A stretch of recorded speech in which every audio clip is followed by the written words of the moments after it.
My name is Reagan Harden, 38 years old, and I haven't spoken to my parents in 19 years. The last time I saw my father, Dr. Jonathan Carlisle, chair of the Oregon Medical Board, he told me I was throwing away 4 generations of healers for a man who fixes wires. My mother, Dr. Rebecca Carlisle, head of pediatrics at Portland Children's Hospital, handed me a garbage bag for my things and said, "You're not our daughter anymore." I was 19, 7 months pregnant, and the man who fixes wires was standing outside in November rain, holding an engagement ring he'd bought with 3 months of overtime. They didn't know that the man they dismissed would become the best father our daughter could ask for. And they certainly didn't know that 19 years later, a newspaper headline would force them to confront exactly what kind of healers they really were. This is that story. It was Thanksgiving 2006. 12 relatives around my parents' dining table in Portland Heights, the neighborhood where doctors and lawyers prove they've made it. Every single person at that table had doctor or esquire before their name, except Tyler. He wasn't even supposed to be there. I'd told my parents we were just dating, but I was 7 months pregnant, and hiding it under oversized sweaters had stopped working around October. My mother noticed first. She always noticed everything. "Reagan," she said, voice cutting through dessert conversation like a scalpel through skin. "Stand up." I stood. The room went quiet. 12 pairs of eyes locked onto my stomach. My father set down his fork. The Carlisle family crest hung behind him on the wall. Sanare est munus, to heal is our duty. My grandmother had founded Oregon's first women's medical practice in 1952. That crest was our religion. "How far along?" my father asked. "7 months. And the father?" Tyler Grayson. "He's an electrician. We're getting married." My uncle, cardiac surgeon, West Coast pioneer in valve replacement, actually laughed. "An electrician? Reagan, please tell me this is some kind of stress-induced delusion." My mother didn't laugh. She pulled out a manila folder from the sideboard drawer. Pre-planned. She'd known. Of course she'd known. "I had Morrison and Associates run a background check," she said, sliding the folder across the table. "3 weeks ago." The room temperature dropped 20 degrees. She opened the folder. Tyler James Grayson, age 21, high school diploma, Portland Community College trade certificate. Father, Walter Kenneth Grayson, medical license revoked 1993, Oregon Medical Board case number 93-1847. Charged with illegally prescribing controlled substances to wealthy patients in exchange for money. Abandoned family, 1995. Current whereabouts unknown. She looked up at me. "You want to tie our family name to a disgraced doctor's son? A high school graduate who works with his hands?" I should have defended him. I should have walked out right then. Instead, I said, "Tyler's mother worked 3 jobs after his father left. School cafeteria, night custodian, weekend catering. Tyler started working at 14 to help support her. He's nothing like Walter." My father stood. 6'2", silver hair, voice that could silence hospital board meetings. "Reagan, you're going to terminate the pregnancy. I'll schedule the procedure myself. Confidential. You'll take a gap year, then start at Oregon Health Sciences University as planned. This mistake doesn't have to define your life." "I'm keeping the baby." Silence. "Then you're not keeping this family." My mother gave me 1 hour. It was 9:47 p.m. when I checked my phone, right before they shut off my family plan. Mid-text to Tyler.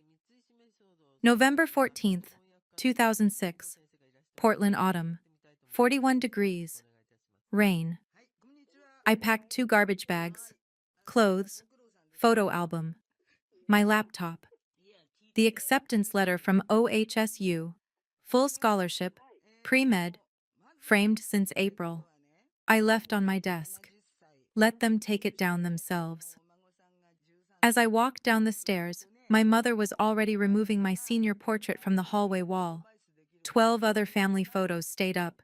Just mine came down. "Mom," I said. My voice cracked. I hated that it cracked. "Please, I'm still your daughter." She didn't look at me. "No." You were my daughter. Now you're just a cautionary tale we'll tell at dinner parties. The front door was heavy oak, imported. My father had it installed when I was 10, after he made chief of the medical board. He said it was befitting our station. I pulled it open. Tyler's truck, 1998 Ford F-150, white with rust spots, passenger door that didn't lock properly, was idling at the curb. Exhaust mixing with rain. He saw me, got out, took the garbage bags without asking what happened, put them in the truck bed, covered them with a tarp so they wouldn't get soaked. Then he opened the passenger door. The interior light was broken, but I could see his face. 21 years old, electrician's apprentice making $18 an hour, wearing the only suit he owned, the one from his mother's funeral in 2003. I already called the courthouse, he said quietly. We can get married Friday. That's when I cried. Not when the door closed behind me. When Tyler opened the truck door and offered me a future. I tried once, just once. July 18th, 2006, 11:34 p.m. 1 month before Emma was due. I was sitting in our apartment, 480 square feet, SE 82nd Avenue, $650 a month, and I wrote an email. Subject: Please, Mom, Dad, Emma is due August 12th. The ultrasound shows she's healthy. Tyler got promoted to journeyman electrician. We found a small apartment in East Side. I'm not asking you to forgive me. I'm asking you to meet your granddaughter. Just once. Please. Reagan. I sent it at 11:34 p.m. I know because I stared at the timestamp for 3 hours, waiting for a response. It came at 8:02 a.m. the next morning.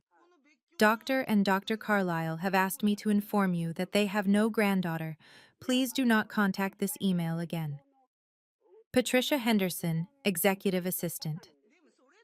Not even from them, from their assistant. I printed both emails, put them in a file folder, labeled it Emma's Story when she asks why she has no grandparents.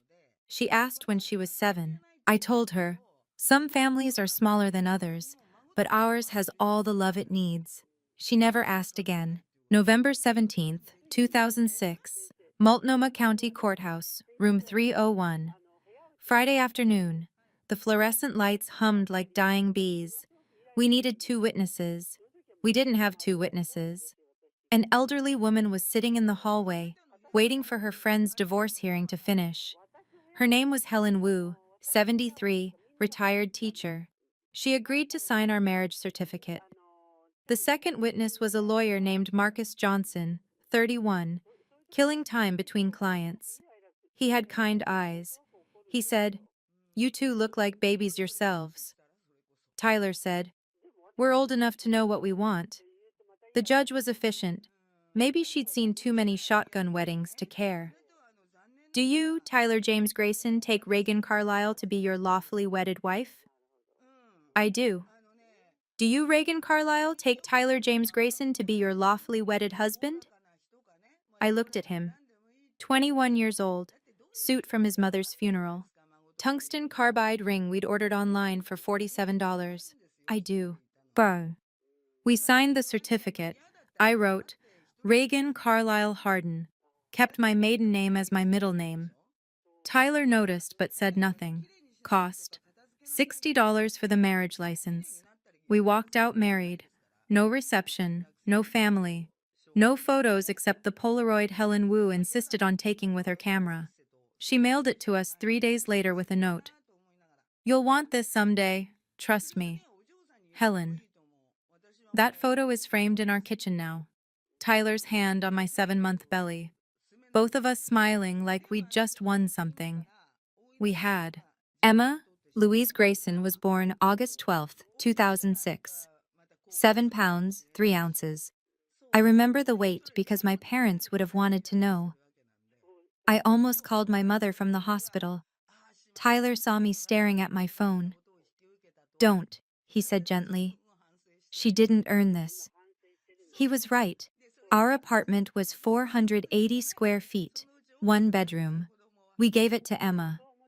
Tyler and I slept on a futon in the living room for 2 years. 90% of Emma's things came secondhand. Goodwill, Craigslist.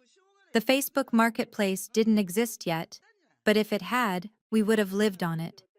Tyler worked 7 a.m. to 4 p.m. as an electrician, then 6 p.m. to 10 p.m., taking Craigslist handyman gigs, fixing ceiling fans, installing outlets, rewiring old houses where the owners couldn't afford a licensed contractor. I took medical coding classes online through Portland Community College, $800 per term.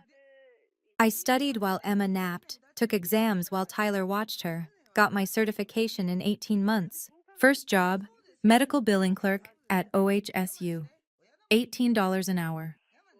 The irony wasn't lost on me. I was coding surgeries at the same hospital where my parents worked. Different building, different department. We never crossed paths, but I saw my mother's name on paperwork sometimes. Dr. Rebecca Carlisle, pediatrics. Her signature on consultation notes. I'd code the visits, bill the insurance, make sure the families didn't go bankrupt. That was healing too, just not the kind my parents recognized. One night, Emma spiked a fever. 103.2 degrees Fahrenheit. She was 11 months old.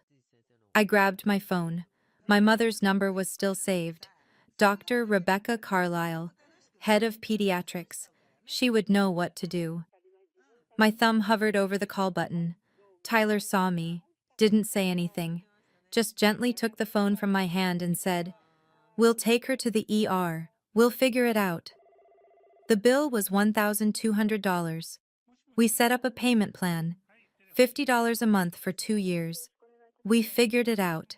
March 15th, 2008. The housing market had just crashed. Foreclosures everywhere. Banks desperate to sell. We found a house, Southeast Portland, 4521 Southeast Hawthorne Boulevard. 3 bedrooms, built in 1952. The wiring was a disaster. Knob and tube, aluminum, amateur DIY fixes that should have burned the place down years ago. The realtor said most buyers were scared of the work. Tyler walked through with a voltage tester and a flashlight, checked every outlet, every switch, every junction box. "Wiring is a mess," he told me in the kitchen, "but I can fix it." "How long?" 3 months, nights and weekends. "Can we afford it?" He pulled out the inspection report, highlighted the problems, showed me the comps. "With the crash, this place is $165,000. We have $8,000 saved. That's enough for the down payment. Mortgage will be about $950 a month. Less than rent once I finish the repairs, and we get it reappraised." I looked at him. "You've already done the math." "I always do the math." We bought it. Tyler rewired the entire house in 11 weeks, every night after work, every weekend. Emma, 18 months old, would sit in her pack and play, watching her dad pull wire through walls. Her first full sentence wasn't "I love you," it was "Daddy fix light." Close enough. We painted Emma's room yellow, her favorite color. Tyler installed a ceiling fan with a star pattern light that made constellations on her walls at night. The day we moved in, Tyler was rewiring the kitchen. He pulled off an old outlet cover, and a piece of newspaper fell out, stuffed in the wall as insulation, common in old houses. He unfolded it. The Oregonian, March 17th, 1993. Doctor loses license in prescription scandal. Oregon Medical Board revokes Dr. Walter Grayson's credentials after investigation into illegal controlled substance distribution. His father's name. Front page, local section. I was in the living room, unpacking boxes. I heard Tyler go outside, smelled smoke a few minutes later. When I came out, he was standing by the burn barrel we'd been using for construction debris. The newspaper was ash. "Found some old trash in the walls," was all he said. I didn't push. Emma started kindergarten at Bridal Mile Elementary in fall 2011. First day of school, Tyler showed up in his work truck and rewired the school's main electrical panel. Volunteer work. No charge. The principal tried to pay him. He refused. "My daughter goes here," he said. I want it safe. 5th grade, 2015, Science Fair. Emma's project, How Electricity Works, from Power Plant to Light Bulb. Tyler helped her build a model circuit with LEDs and a 9-volt battery. She won first place.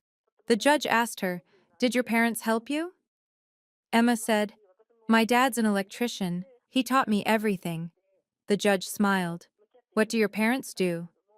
"My dad fixes electricity. My mom fixes hospital bills so people don't go broke. They both help people." We got the blue ribbon, framed it. It's still on her wall. Middle school, 2018. Emma came home one day, quiet. Wouldn't talk during dinner. Finally, after Tyler went to check the mail, she said, "Mom, why don't I have grandparents?" I'd been preparing for this question for 12 years. "Some families are smaller than others," I said carefully. "My parents and we disagreed about something important a long time ago. They made a choice. So did I. And now we don't talk." "What did you disagree about?" "They didn't think your dad was good enough. I thought he was perfect." She thought about that. "Were they right? What do you think?" She looked at the kitchen. Tyler had just installed under-cabinet lighting that week, LED strips he'd gotten at cost through a supplier friend. The whole room glowed warm. "I think they were wrong," Emma said. "Me too." She never asked about them again. High school. Lincoln High, Portland. Emma graduated June 2024. GPA 4.0 unweighted. SAT 1520. Not perfect, but excellent. College acceptances: Oregon State, full ride; Portland State, University of Oregon. She chose Oregon State, pre-med.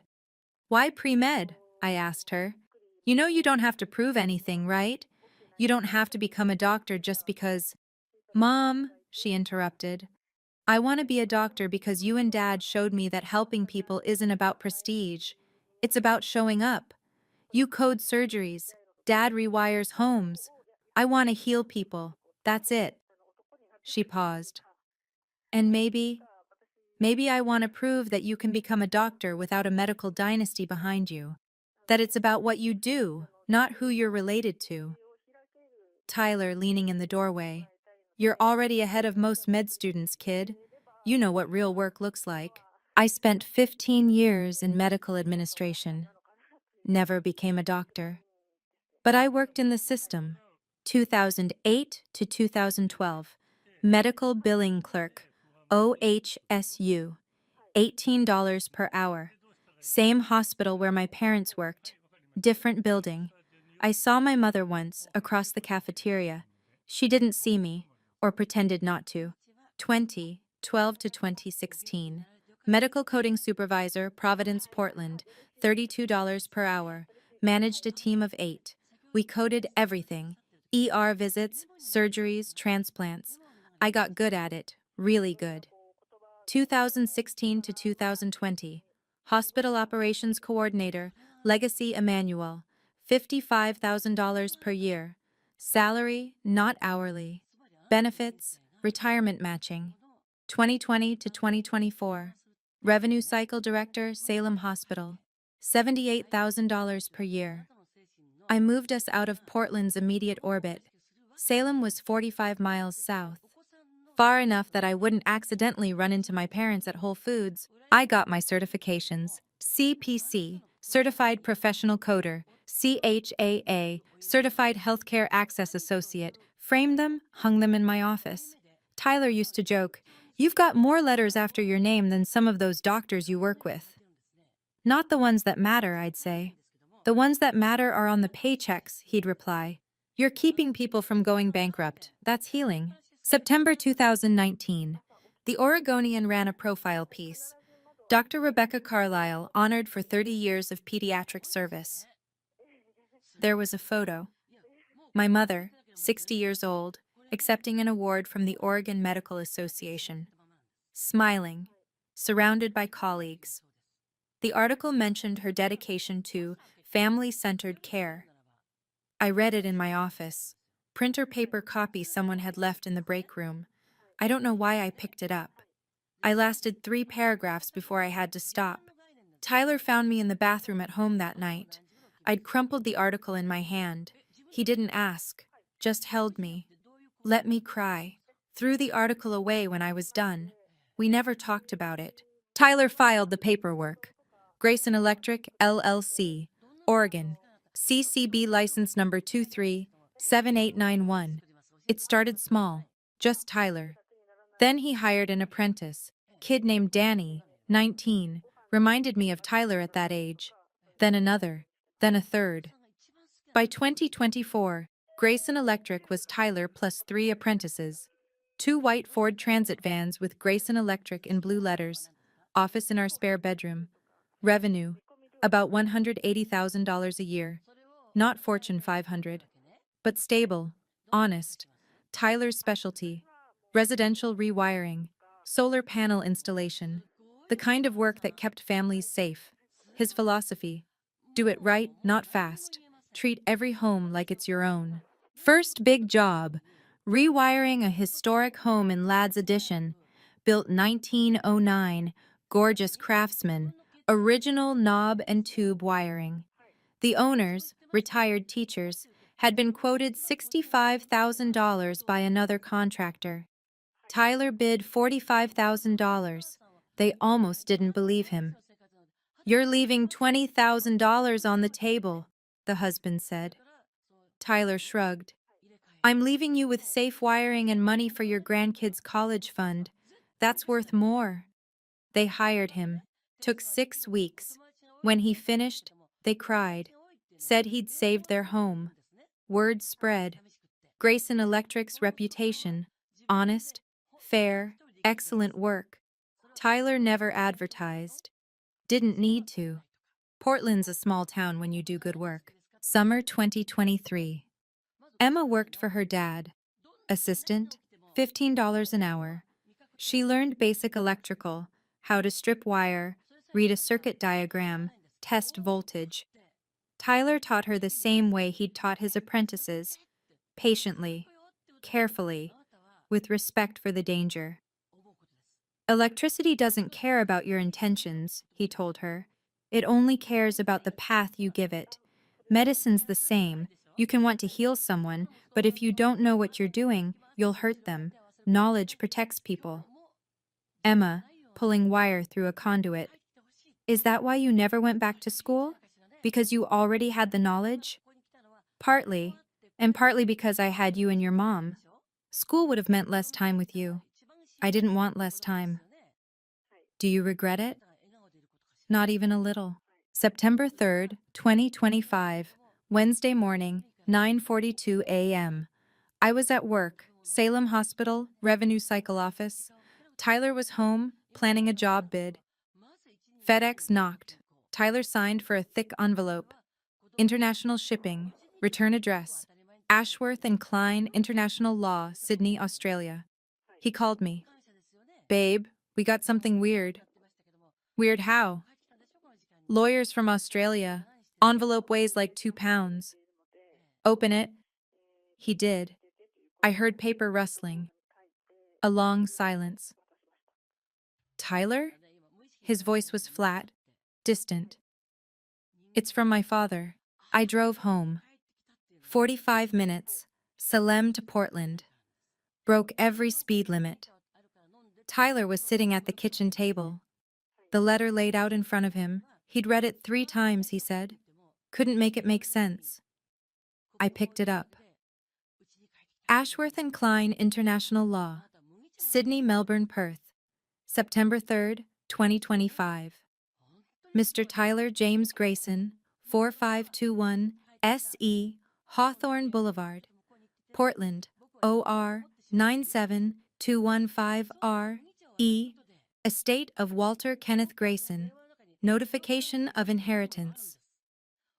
Dear Mr. Grayson, this firm represents your father, Walter Kenneth Grayson, D.O.B., March 17, 1959, currently residing in Perth, Western Australia.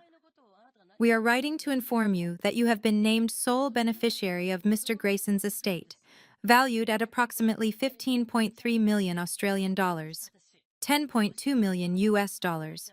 Your father wishes to meet you before his passing.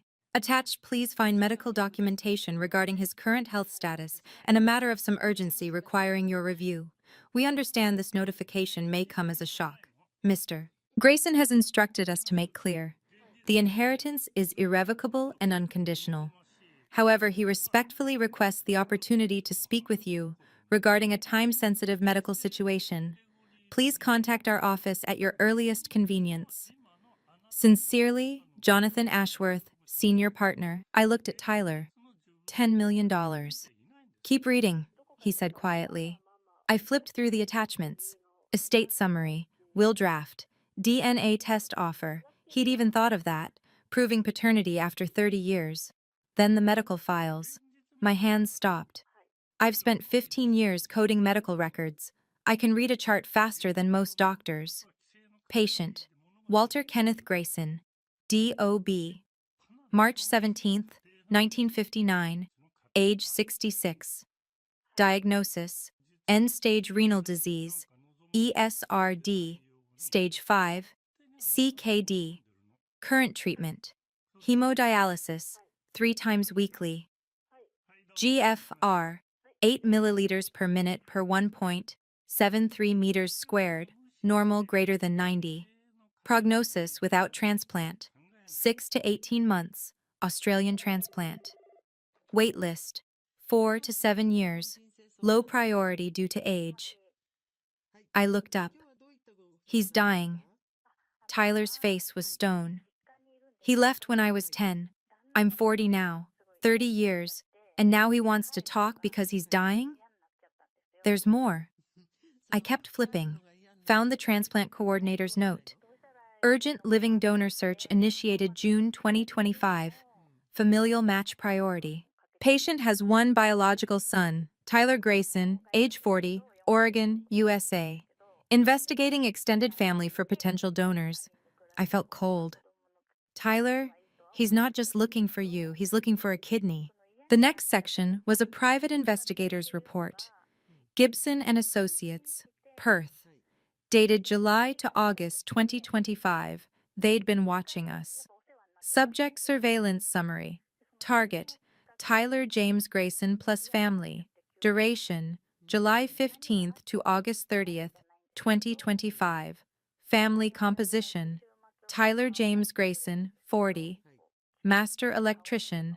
Owner, Grayson Electric, LLC, Regan. Carlisle, Hardin, 38. Revenue Cycle Director, Salem Hospital. Emma Louise Grayson, 19. Oregon State University, Pre-Med Year 1. Findings. Subjects reside 4,521, SE, Hawthorne, Portland, Oregon. Owned mortgage balance $127,000. Combined household income, approximately $165,000 per year. No criminal records, credit scores 720, plus Emma Grayson. Blood type, O positive, date of birth, August 12, 2006. Strong familial bonds observed. No contact with maternal grandparents, Carlisle family, since 2006. Medical records obtained via Australian court order for transplant matching. Emma Grayson, blood type O+, no significant medical history, excellent health.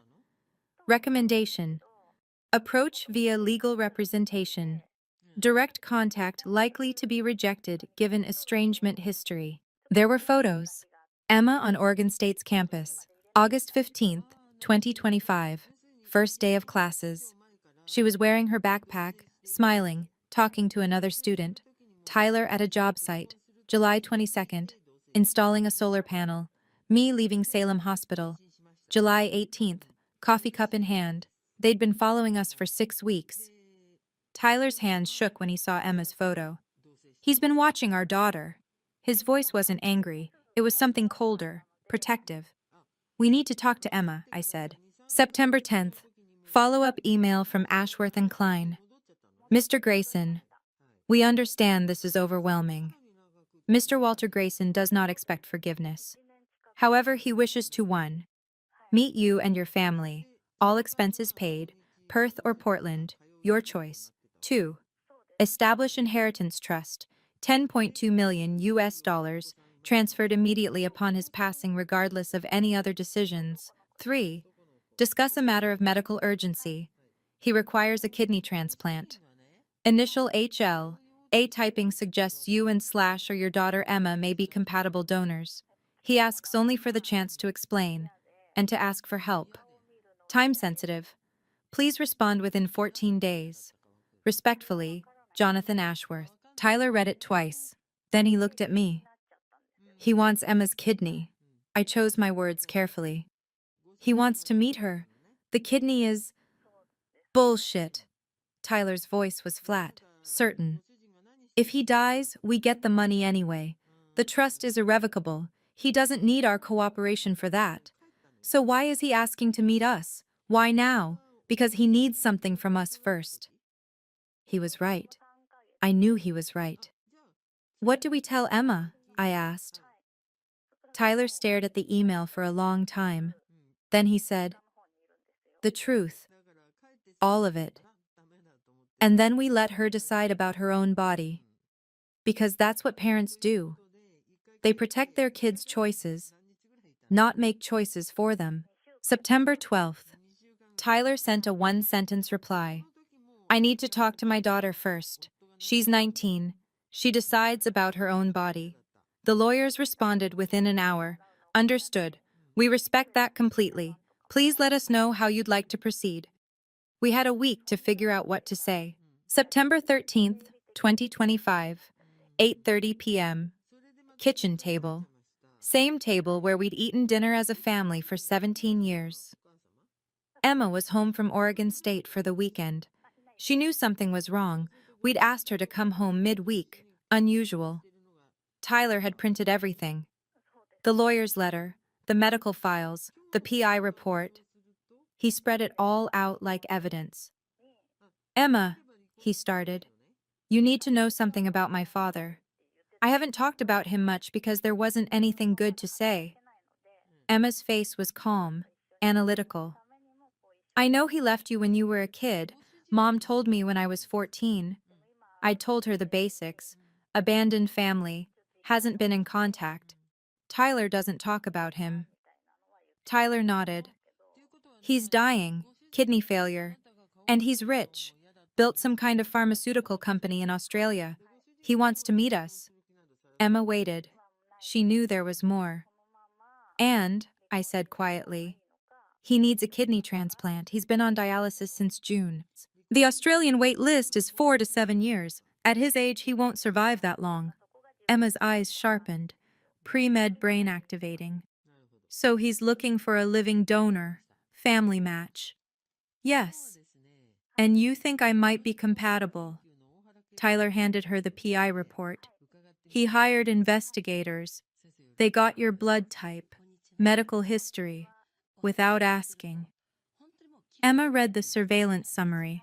Her jaw tightened when she saw the photos. "He's been following me?" "For 6 weeks," I said, "before contacting us." She set the papers down. Her voice was measured, clinical. "What's his HLA type?" Tyler blinked. "His what?" "Human leukocyte antigen. For transplant matching, you need compatible blood type plus compatible tissue antigens. Did his lawyer send that information?" I found the medical file, handed it to her. Emma read it like a doctor reviewing a chart. 90 seconds of silence. "He's O positive. I'm O positive. That's compatible. But blood type alone isn't enough.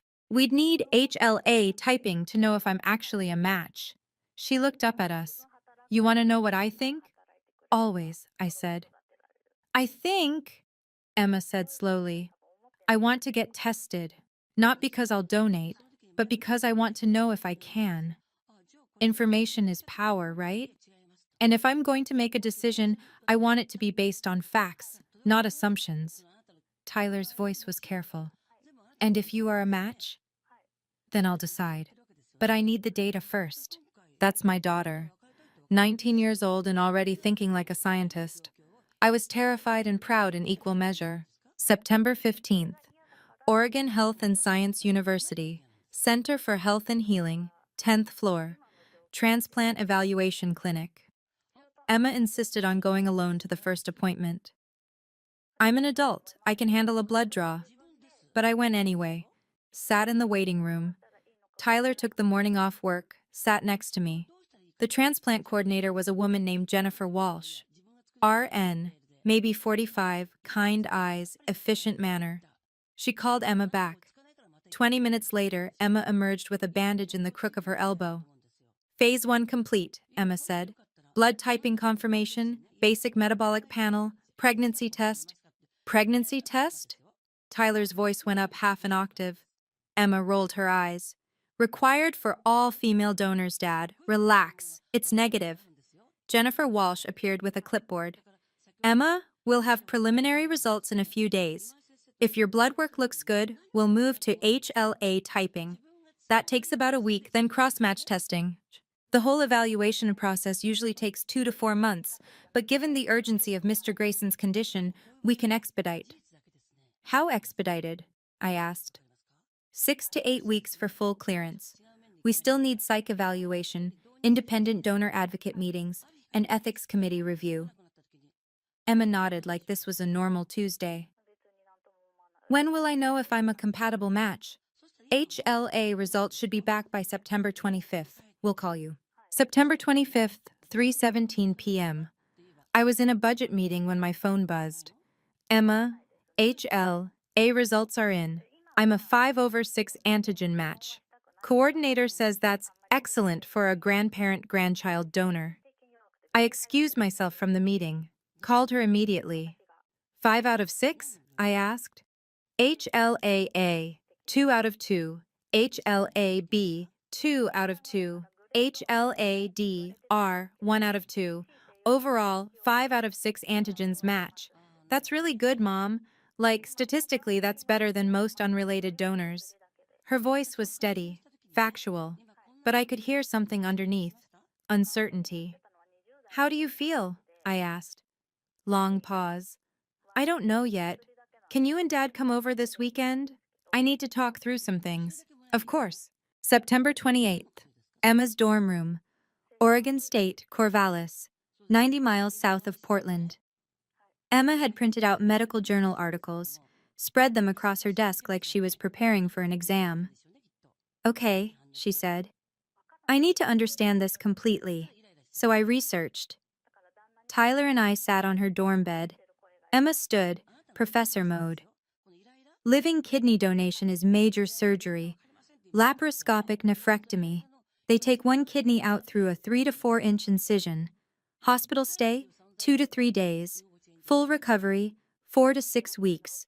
She pointed to a printout. Risks for me, 1 in 3,000 chance of death during surgery. Small but real. Long-term risk of kidney disease increases slightly. Not hugely, but it's there. If I ever need a transplant myself, I'd be lower priority because I only have one kidney. Tyler's face had gone pale. 1 in 3,000. It's the same risk as a C-section, Emma said. Low, but not zero, she continued.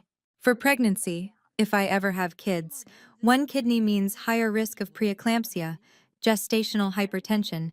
Manageable, but something to monitor. And for Walter? I asked.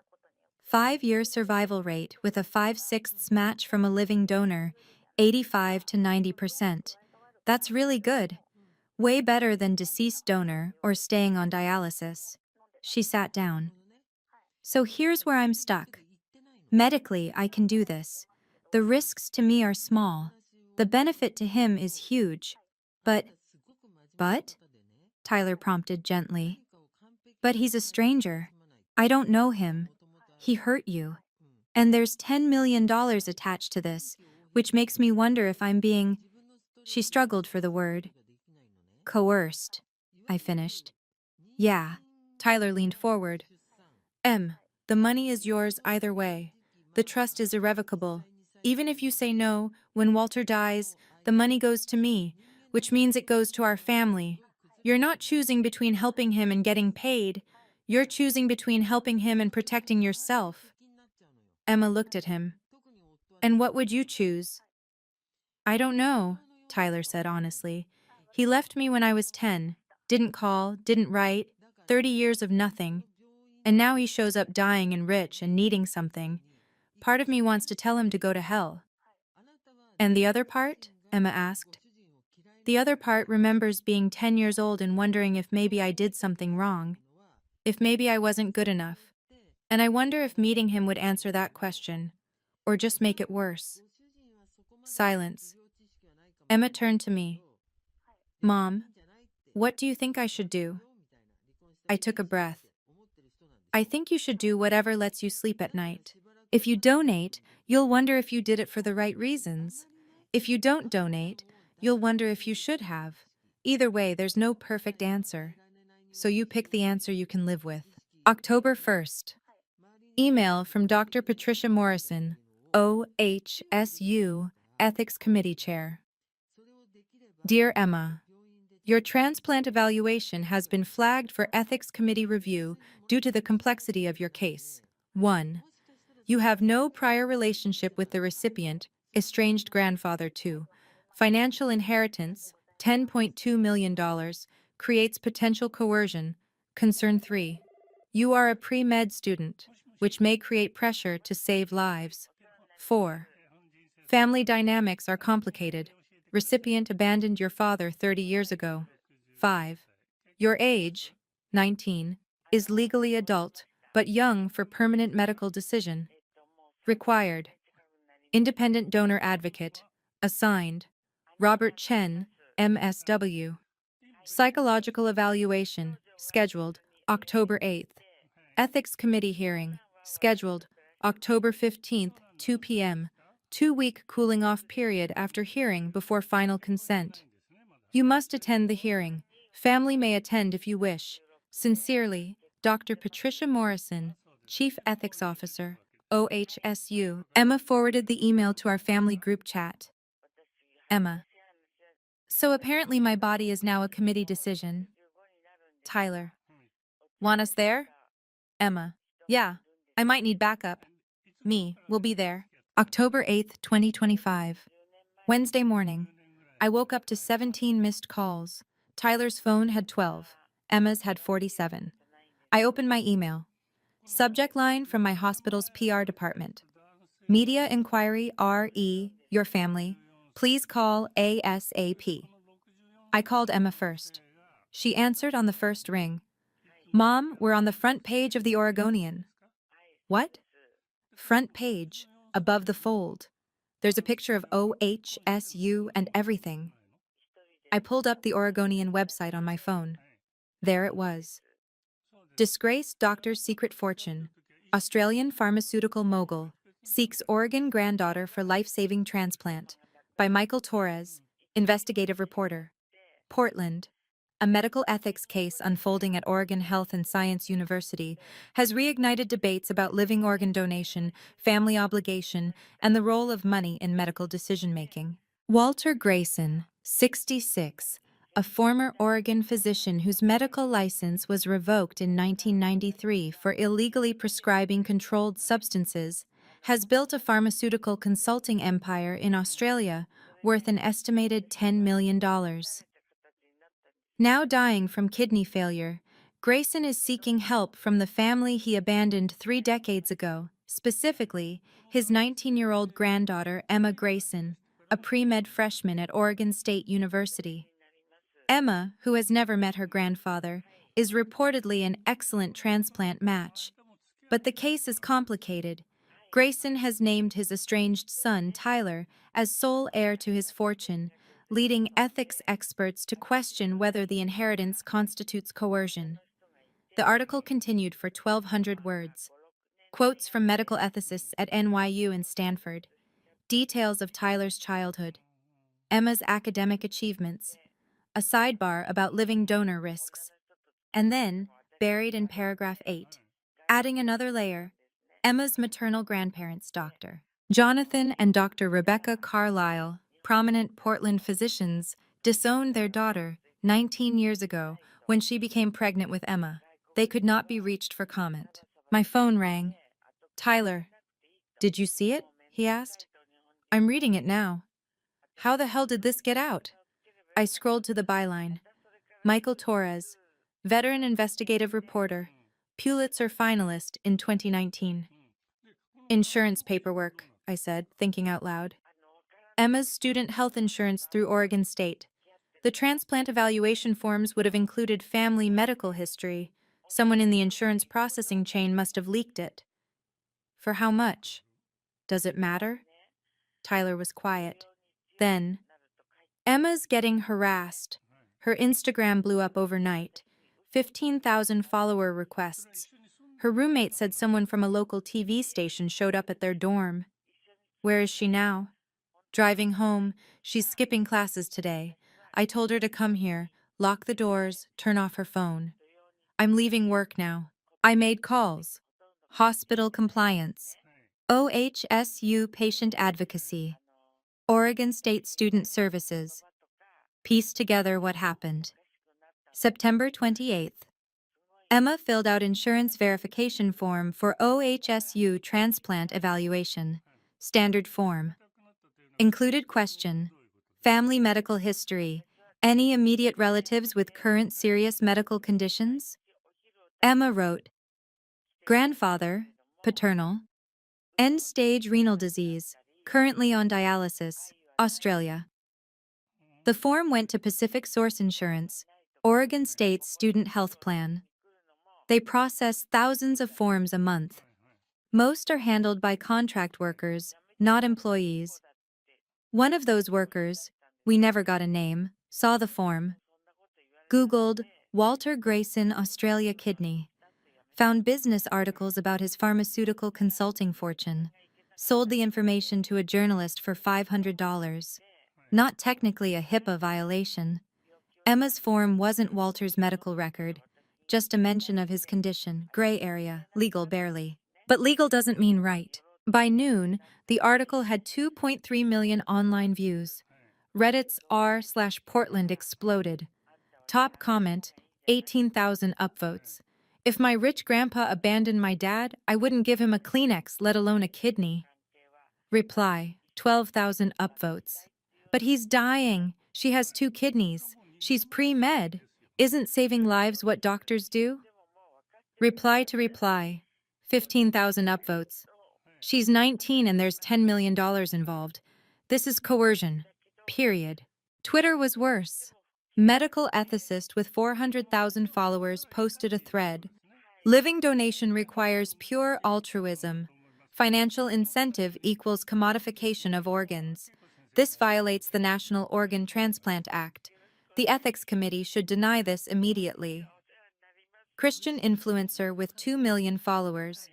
Honor thy father and grandfather. Forgiveness is divine. This young woman has the power to save a life. Pray she chooses mercy. Feminist account with 800,000 followers. A 19-year-old woman's body is not public property. Not her uterus, not her kidneys, hers, full stop. Emma's pre-med cohort at Oregon State was divided. Some thought she should donate. Commitment to healing. Hippocratic oath starts now. Others thought it was exploitative. She doesn't owe him anything. Family obligation is patriarchal bullshit. Her academic advisor called. Emma, do you need to take a leave of absence? This level of attention, it's a lot. Emma, according to Tyler, said, I just want to study in peace. Is that too much to ask? Apparently, yes. October 9th, 2025, 6:15 p.m. I was home. Tyler was making dinner. Emma was in her old room, door closed, trying to ignore the world. Doorbell rang. I opened it. My mother stood on the porch, holding a copy of The Oregonian, rain dripping off her umbrella. She looked old, 62, but she looked 70. Gray hair, shaking hands, expensive clothes that didn't quite hide how thin she'd gotten. Reagan, she said, her voice cracked. I saw the article. I didn't move, didn't speak. Can I come in? No. Please, I need to talk to you about Emma. You don't have a granddaughter, I said flatly. Your assistant told me that in 2006. Remember? Her face crumpled. I was wrong. We were wrong. Reagan, please. Tyler appeared behind me. Silent, arms crossed. My mother saw him. Her expression flickered, something between shame and defiance. Mrs. Carlyle, Tyler said quietly, you should go. I need to talk to my daughter. Your daughter told you to leave. Rebecca's voice rose, desperate. Your father is sick. He has Parkinson's. Early stages, but it's progressing. The medication costs $3,000 a month. We're struggling, Reagan. And when I saw the article, saw that Emma might be caught up in this. You saw $10 million, I interrupted. That's what you saw. No, I saw my granddaughter being pressured into. You don't get to protect her now. You had 19 years, 19 birthdays, 19 Christmases, 19 first days of school. You weren't there. You chose not to be there. I'm trying to make amends. I laughed. Actually laughed. Bitter and sharp. Amends? You haven't apologized. You've just shown up when it's convenient. When there's money involved? When you can play the concerned grandmother for an audience? Tyler's voice cut through. Dr. Carlyle, let me be very clear. You told Reagan she was throwing away 4 generations of healers for me. You called my family disgraced. You said I was beneath your standards. Rebecca started to speak. Tyler kept going. Now you want in on that disgrace because there's money attached? Because my father, the man you used as evidence that I was worthless, turned out to be richer than you? Silence. Get off my porch, Tyler said. Not loud, not angry, just final. Rebecca turned to me. Reagan, please, don't shut me out again. I didn't shut you out, I said. You shut me out. I'm just closing the door you left open 19 years ago. I shut the door. My mother didn't leave. She stood on the porch crying. I could hear her through the door. Finally, she said, loud enough for us to hear, your father's Parkinson's medication is bankrupting us. We have savings, but it won't last forever. And if Emma donates, if this family becomes tied to the Graysons, everyone will know. Everyone will know you chose them over us. Do you understand what that will do to our reputation? Tyler opened the door, fast, angry. Your reputation, he repeated. That's what this is about. Not Emma's well-being, not Regan's feelings, your reputation. Rebecca's face went red. I've spent 30 years building. You spent 30 years building a lie, Tyler said. That you're a good mother, that you're a compassionate doctor, that you care about family. The article just exposed it. And now you're here trying to control the narrative. He stepped back. Leave, now, or I call the police. Rebecca left, got in her Lexus, still expensive, still polished, still projecting success. As she drove away, she rolled down her window, called out, if Emma donates, this will follow you forever. The daughter who crawled back to the disgraced family for money. Is that really what you want? I didn't answer. But I thought, I chose them 19 years ago. You just didn't notice. October 15th, 2025, 2 p.m., OHSU, Center for Ethics and Healthcare, 11th floor, Conference Room C, glass walls overlooking Portland, rain streaking the windows, the city gray and soft below. 7 committee members at the head table, Dr. Patricia Morrison, Chair, Chief Ethics Officer, Dr. David Kumar, Transplant Surgeon, Lisa Tran, MSW, Social Worker, Reverend Michael O'Brien, Community Ethicist, Judge Sarah Hendricks, Retired Legal Counsel, Maria Gonzalez, RN, Patient Advocate, Dr. Elliot Marsh, Psychiatrist. Observers, 8 medical students, ethics training, 2 credentialed journalists, Robert Chen, Emma's independent donor advocate. Emma sat in the front row, Tyler on her left, me on her right, on a 75-inch screen. Walter Grayson, live via Zoom from Perth Renal Center. Hospital room visible behind him. Gaunt face. Dialysis catheter in his neck. Oxygen cannula. This was the first time Tyler had seen his father in 30 years. Dr. Morrison called the meeting to order. This ethics committee has been convened to evaluate whether Emma Grayson can provide informed, voluntary consent to serve as a living kidney donor for her grandfather, Walter Grayson. This is not a decision-making body. We cannot force Emma to donate or prevent her from donating. Our role is to ensure her autonomy is protected. She looked at Emma. Do you understand why you're here? Yes, Emma said. Her voice was steady. And you've been assigned an independent donor advocate, Robert Chen, who has no affiliation with OHSU or your family. Correct? Correct. Then let's begin. Dr. Morrison addressed the screen. Mr. Grayson, you've requested the opportunity to speak. The floor is yours. Walter's voice was rough, weak, but clear. Thank you, Dr. Morrison. Committee members, Emma, Tyler. He coughed, took a breath.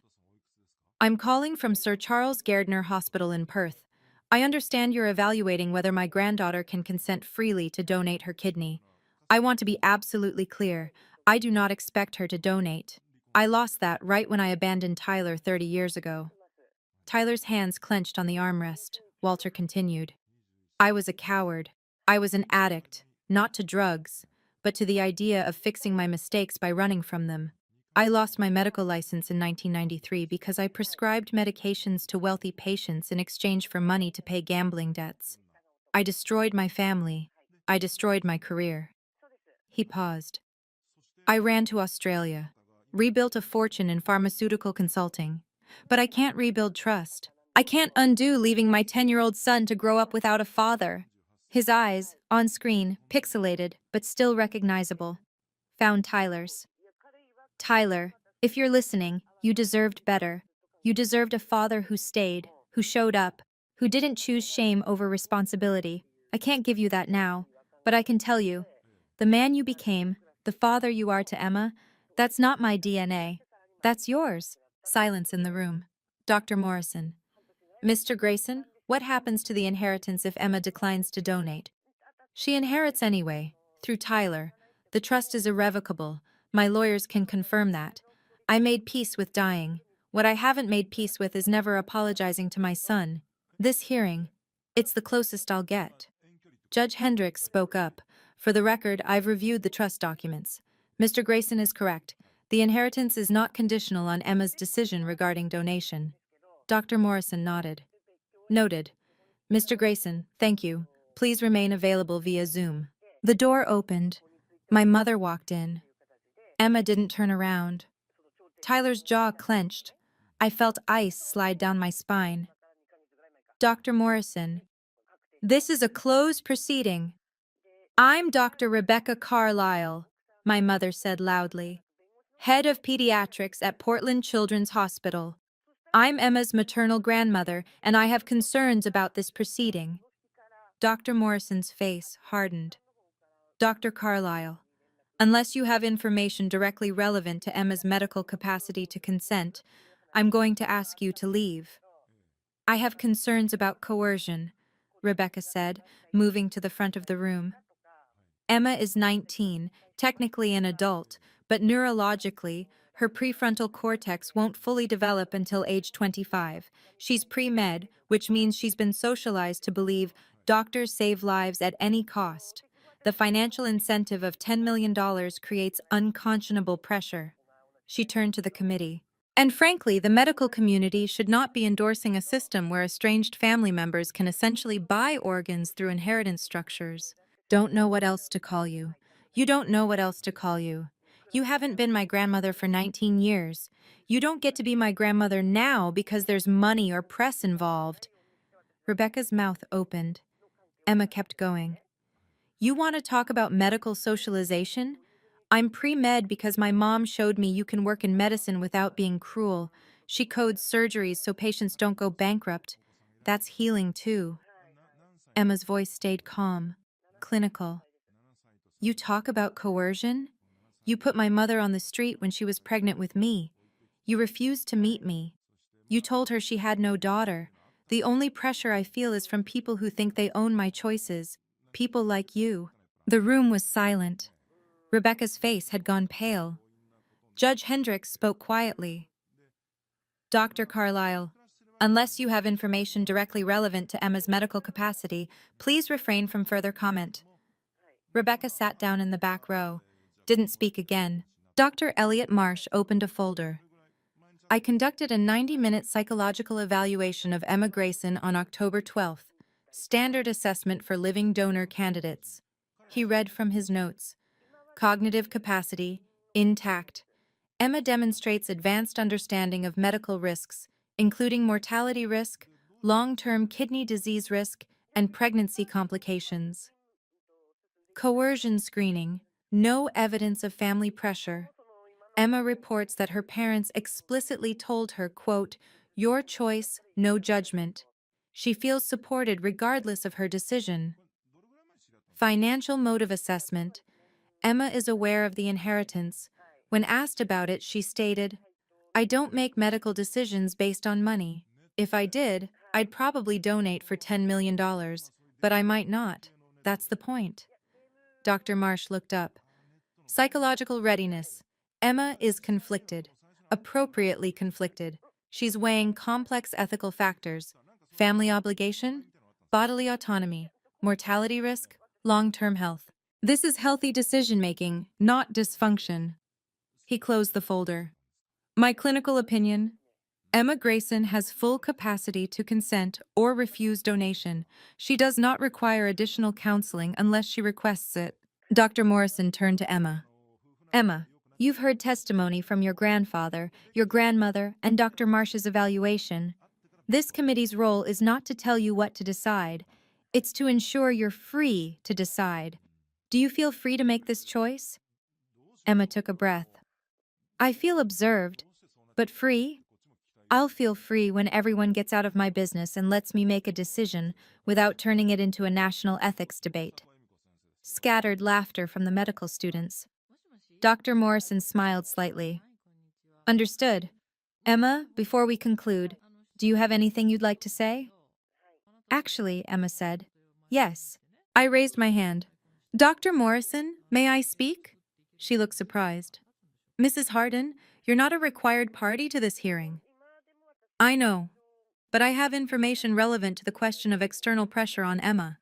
Specifically, who's actually been pressuring her? Dr. Morrison considered.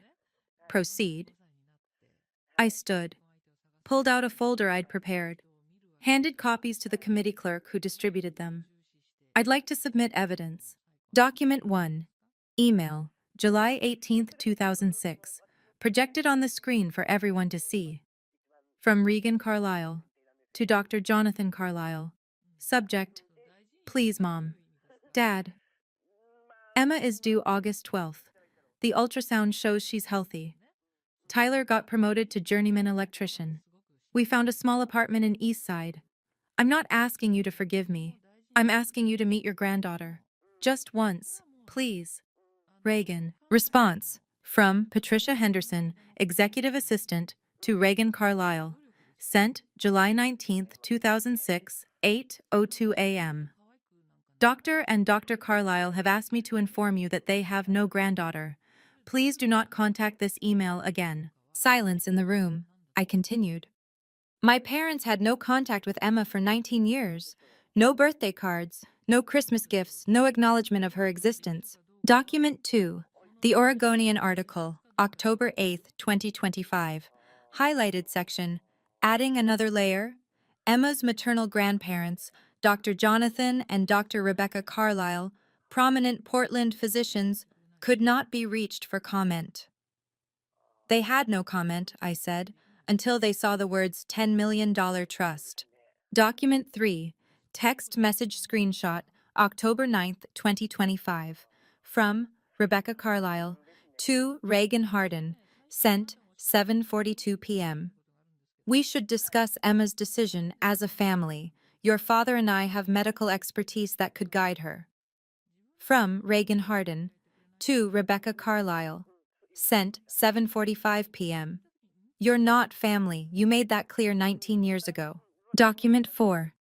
Medical record. November 2006. Emergency room visit. Legacy Emmanuel Hospital. Patient: Regan Carlisle, 19F, 7 months pregnant. Chief complaint: abdominal cramping, stress-induced, social history. Recently displaced from family home. Living in vehicle. No family support. Diagnosis: Braxton Hicks contractions, severe stress. I looked at the committee. I was 7 months pregnant, living in Tyler's truck. I had stress-induced contractions. The ER social worker asked if I had family support. I said no. My voice stayed calm, factual. My parents are doctors who abandoned a patient, their daughter. Walter Grayson is a disgraced doctor who's trying to apologize. I don't forgive either of them, but only one of them is honest about what they are. Rebecca in the back row had her head down, crying silently. Dr. Morrison looked at the documents, then at me. Mrs. Hardin, thank you for this context. It's illuminating. She turned to the committee. Any questions for Mrs. Hardin? Silence. Then let's move to Emma's statement. Dr. Morrison addressed Emma directly. Emma, you've been medically cleared, psychologically cleared. This committee finds you have full capacity to make this decision without coercion. The question is simple. Do you consent to donate your kidney to Walter Grayson? Emma stood, looked at the committee, at Walter on the screen, at Tyler and me. Then she spoke. No. Pause. Let it land. Not because of the money, not because of my grandparents, either set, but because I'm 19, and I want to have kids someday, and I want to finish medical school, and I want to know that if my kidney ever fails, I have a backup. Her voice was steady, clear. I want to be a doctor who saves lives, but I can't save everyone, and I shouldn't have to destroy my own body to prove I'm compassionate. She looked at the screen, at Walter. Walter, I'm sorry. I hope you find another donor. But it won't be me. Tyler stood, wrapped Emma in a hug, tight. I squeezed her hand, whispered, I'm proud of you. On screen, Walter nodded slowly. His eyes were wet.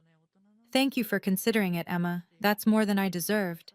Dr. Morrison stood. This committee finds that Emma Grayson has made an informed, voluntary decision to decline donation. Her autonomy is affirmed. This hearing is concluded. As people filed out, a journalist approached Emma. Can I quote you for a follow-up article? Emma looked at him, exhausted, but firm. Only if you quote this. My body, my choice. End of story. October 15th, 4:30 p.m. I-5 South, driving home from the hearing. Tyler drove. I sat passenger seat. Emma in the back, headphones on, staring out the window. We didn't talk for 20 minutes. Finally, Tyler broke the silence. You okay, Em? Emma pulled out one earbud. I think so. I keep waiting to feel guilty, but I just feel tired. Guilt is what other people try to put on you, I said. You don't have to carry it. Do you think Walter hates me? Tyler glanced in the rearview mirror. No. I think he understands exactly what it's like to make a hard choice and live with it. Emma nodded, put her earbud back in. My phone buzzed. Email from Ashworth and Klein. Mrs. Hardin, Mr. Grayson asked me to convey a message to Emma. Thank you for your honesty. The inheritance proceeds as planned. No conditions, no resentment. Respectfully, Jonathan Ashworth. I showed it to Tyler. He read it, nodded once. We drove the rest of the way in silence. October 17th. The Oregonian published a follow-up. She said no. Oregon teen declines billionaire grandfather's transplant request. By Michael Torres. In a decision that challenges conventional narratives about family obligation, 19-year-old Emma Grayson has declined to donate a kidney to her estranged grandfather, Walter Grayson, despite being an excellent medical match. My body, my choice, end of story. Emma told this reporter after an Oregon Health and Science University Ethics Committee hearing Tuesday. The decision, while surprising to some, was praised by medical ethicists as a powerful assertion of bodily autonomy. The article was fair. Balanced. Included quotes from the ethics committee affirming Emma's capacity. Mentioned Rebecca's disruption and my receipts. Views 1.8 million. Less than the first article, but more shares. Public reaction shifted. Reddit comment 45,000 upvotes. She's 19 and just taught the medical establishment that no is a complete sentence. That's more impressive than any kidney donation. Bioethics professor, Twitter thread, 200,000 likes. Emma Grayson's case will be taught in medical ethics classes for decades. Bodily autonomy isn't conditional on wealth, family ties, or public opinion. She understood that at 19. Most people never do. Feminist Journal. Radical Self-Preservation. What Emma Grayson taught us about women's bodies and medical autonomy. Emma posted once on Instagram. First post in 2 weeks. I'm not a headline. I'm a student. Please let me study in peace. Comments were overwhelmingly supportive. She turned off her phone after that, went back to Oregon State, caught up on the classes she'd missed. Midterm exams, straight A's. October 20th. My mother texted, Rebecca, Reagan, please, can we talk? Not about Walter. About us. Me. There is no us. There hasn't been for 19 years. Rebecca. I made a mistake. Your father is sick. We don't have much time. Me. You had 19 years. Emma had 19 birthdays, 19 Christmases, 19 first days of school. You chose not to be there. Don't weaponize Dad's Parkinson's to guilt me now. Rebecca. I'm trying to make amends. Me. Amends require accountability. You haven't apologized. You've just shown up when it's convenient. Rebecca. Please don't shut me out again. Me. I didn't shut you out. You shut me out. I'm just closing the door you left open. I blocked her number, blocked her email, blocked her on every platform I could think of. Tyler did the same. Emma kept her unblocked. In case of emergency, she said. But muted, no notifications. Emma asked me later, do you think you'll ever talk to them again? I thought about it. I don't know, but I know I don't owe them forgiveness just because they finally realized what they lost. Fair, Emma said. November 2025. Walter's health declined rapidly. The lawyers kept us updated. Professional, distant, respectful of our boundaries. December 15th. Email from Ashworth and Klein. Tyler, Mr. Grayson's prognosis is now weeks, not months. He remains on the Australian transplant waitlist, but given his deteriorating condition, a match is unlikely in time. He asked me to convey, thank you for listening. That's all I needed. We will notify you of any changes. December 28th. Another email. Tyler, Mr. Grayson is dictating this message as his hands are no longer steady enough to type. Attached was a voice memo, converted to text. Tyler, I don't have long. I want you to know. Emma made the right choice.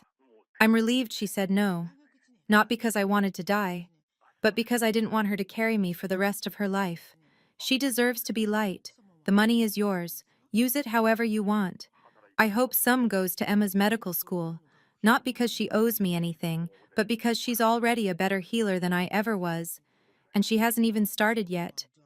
I'm sorry I wasn't your father. You became a better man without me than you ever would have with me. Walter. Tyler read it alone in the garage, his workshop, the place he went to think. I found him there an hour later. He'd been crying, tools spread out on the workbench, untouched. He's right, Tyler said quietly. Emma did make the right choice. I sat next to him, didn't say anything. I'm not glad he's dying, Tyler continued. But I'm glad she said no, because she chose herself. And that's what I've been trying to teach her since she was born, that she matters, that she's enough, that she doesn't have to sacrifice herself to prove her worth. He wiped his eyes. She learned it. That's all I ever wanted. January 15th, 2026. Walter Kenneth Grayson died in Perth. Age 66. Cause of death. Complications from end-stage renal disease. The lawyers notified us via email. Professional. Brief. No dramatics. January 20th, 2026. Inheritance processed. 10.2 million US dollars transferred to Tyler James Grayson. No conditions, no challenges. The trust included a note. This is not payment. This is apology. February 2026. We sat at the kitchen table, same table where we'd had the first conversation about Walter. Tyler spread out financial documents, estate summary, bank statements, investment accounts. We need to decide what to do with this, he said. I looked at him. It's your inheritance, your choice. It's our family, Tyler said. Our choice. Emma, home from Oregon State for the weekend, nodded. What do you want to do? Tyler had already been thinking. Of course he had. I want to make sure you never have to choose between medical school and debt. And I want to help people who got kicked out like your mom did. We made a plan. Emma's education fund, $500,000, covers undergrad, med school, living expenses, no loans, no debt, freedom. Grayson Electric expansion, $1 million. Hire 5 more electricians. Focus on low-income housing. Rewiring old homes where families can't afford safety upgrades. Sliding scale payment. Nobody gets turned away. Second chance. Family fund, $2 million. Grants for young parents disowned by families. Housing deposits. Medical bills. Childcare. Education. No strings attached. Emergency fund, $1 million. Family security. Medical expenses. Life's curveballs. Charitable donations, $3 million. Split between OHSU transplant research, foster care support, Oregon Health Plan expansion advocacy, investment/savings, $2.7 million, long-term security. Emma's kids someday, Tyler's retirement. First recipient of the Second Chance Family Fund, a 22-year-old woman named Ashley, pregnant, kicked out by religious parents for refusing to give the baby up for adoption. She applied after reading about Emma's story, wrote, "Your family showed me that love doesn't require DNA. I want to prove that to my baby too." Grant, $15,000. First month's rent, security deposit, baby supplies, medical bills. Tyler met her once, handed her the check. She cried. "You don't have to thank me," Tyler said. "Just be the parent you wish you'd had." March 2026. Emma went back to Oregon State. Campus life had calmed down. The news cycle moved on. She was just another pre-med student again. Mostly. Her bioethics professor asked her to guest lecture. Personal experience with medical decision-making under public scrutiny. Emma declined. "I'd rather write about it than talk about it." She wrote an essay instead, for her Ethics 301 class. Prompt: describe a time you made a controversial ethical decision. Emma's opening line: "I said no to my dying grandfather. The world called me selfish. I call it survival. Both can be true." She got an A+. The professor asked to submit it to the Journal of Medical Ethics, student section. Emma said yes, summer 2026. Emma applied for an internship at OHSU Ethics Committee. Paid position, competitive. She got it. Her first day, Dr. Patricia Morrison, the woman who'd chaired Emma's own hearing, shook her hand. "I'm glad you're here," Dr. Morrison said. "We need people who understand that saying no is just as important as saying yes." Emma smiled. "That's what I want to teach doctors, that patients are allowed to refuse. Even family, even when it's hard." "Good," Dr. Morrison said. "Start by auditing next week's donor evaluation. See if you can spot coercion red flags." Emma was already taking notes. April 2026. I did something I'd never done before. I Googled Walter Grayson's obituary. Found it. Perth Remembrance Gardens. Online memorial page. Photos of Walter. Young. Medical school graduation, 1985. Middle-aged. Australia. Accepting some business award, 2010. Old. Recent photo. Thin and tired. A guest book. People had left messages. Brilliant consultant. Tough negotiator. generous mentor. Walter helped me build my pharmaceutical distribution company. I owe him everything. A complicated man, flawed but honest about his flaws. I scrolled to the bottom, clicked, leave a message, typed, Walter, I never met you. You hurt my husband in ways I'll never fully understand. But you also gave us something unexpected, the truth. You didn't pretend the money erased your mistakes. You didn't demand forgiveness. You let Emma say no. That's more respect than my own parents ever gave me. I don't forgive you for abandoning Tyler, but I respect that you didn't abandon your apology. Rest in peace. Reagan Harden. I hit submit, never told Tyler. 3 months later, Tyler mentioned he'd visited the memorial page. I saw your message, he said. I froze. I'm sorry. I should have asked. No, Tyler interrupted. It was good. True, fair. He paused. I don't forgive him either, but I'm glad you wrote that. It's more than he deserved, which I guess is the point of grace. April 18th, 2026, 7:30 p.m. Emma was home for spring break, last night before heading back to Oregon State. Tyler cooked lasagna, his specialty. The kitchen smelled like garlic and basil and home. Emma helped with dishes. I watched them, this family we'd built. Emma turned to me, drying a plate. Mom, can I ask you something? Always. Do you regret choosing Dad over your parents? I thought about it. Really thought. I regret that they made me choose, I said finally. That's different. Different how? Regret isn't about the choice I made. It's about the choice they forced on me. I chose love. I chose dignity. I chose a partner who showed up. I don't regret that. I regret that my parents couldn't see past their pride. Emma nodded slowly. Do you think they'll ever apologize? Like, really apologize? I don't know. But I'm not waiting around to find out. Tyler from the stove. You two are my family. That's enough. Emma smiled. Is it weird that I don't feel like I'm missing anything? Like, I know I should want grandparents, but you had everything you needed, I said. Love isn't about biology. It's about who shows up. Later that night, after Emma went to bed, Tyler and I sat on the porch, rain falling, classic Portland spring. We did okay, didn't we? Tyler asked. We did better than okay. We built something they couldn't destroy. Emma's going to be an amazing doctor. She already is. She just doesn't have the degree yet. Tyler took my hand. Electrician's calluses. Warm. We sat in silence, listening to the rain. People ask me if I have regrets. Here's what I regret. I regret that my parents couldn't see past their pride. I regret that Walter waited 30 years to apologize. I regret that Emma had to make a choice no 19-year-old should face.